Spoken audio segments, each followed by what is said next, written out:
Dr. Vito, bakit po lalong sumakit yung aming gout, yung aming joints, yung aming mga kasukasuan nung kami po ay uminom po ng Pebosoxstat?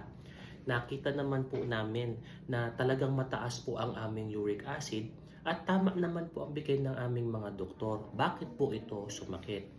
Ito yung karaniwang tanong ng ating mga pasyente at nagkakataon po ito ha, case to case basis.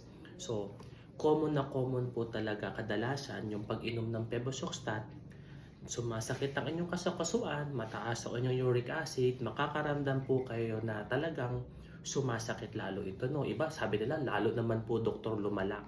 Ito po ang reason dyan. Ang Pebosoxstat po ay isang uri po ng gamot sa uric acid para mapababa po ito sa ating dugo. Para maiwasan yung magkaroon ng deposition ng uric crystal sa ating mga joints.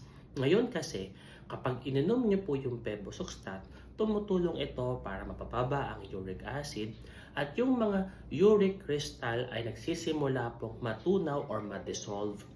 So kadalasan po kasi doon lalo natitrigger po ang inflammation, lalo siyang namaga, lalo siyang namula, lalo po siyang sumakit. Ito po yung tinatawag nating mobilization flare. Na common naman po during the first week or months po ng pagkagamutan po ng Pebosoxstat.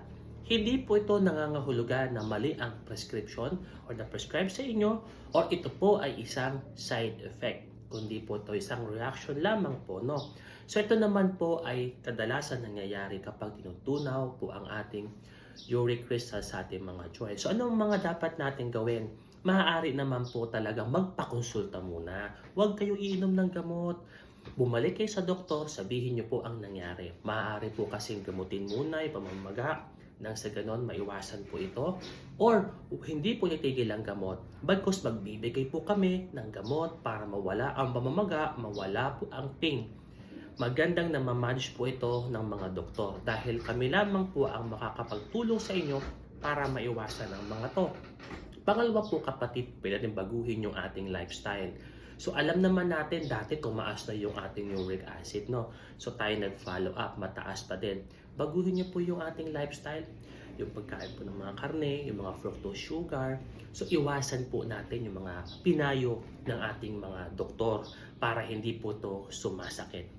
Pangatlo kapatid, iwasan niyo po ang uminom ng gamot na gamutin ng inyong sarili.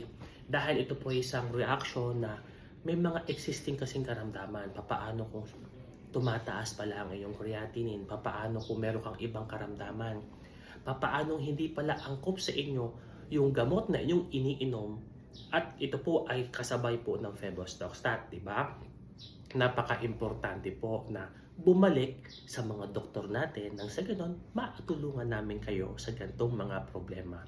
Ito po si Dr. Vito, ang inyong Mindoreñong manggagamot.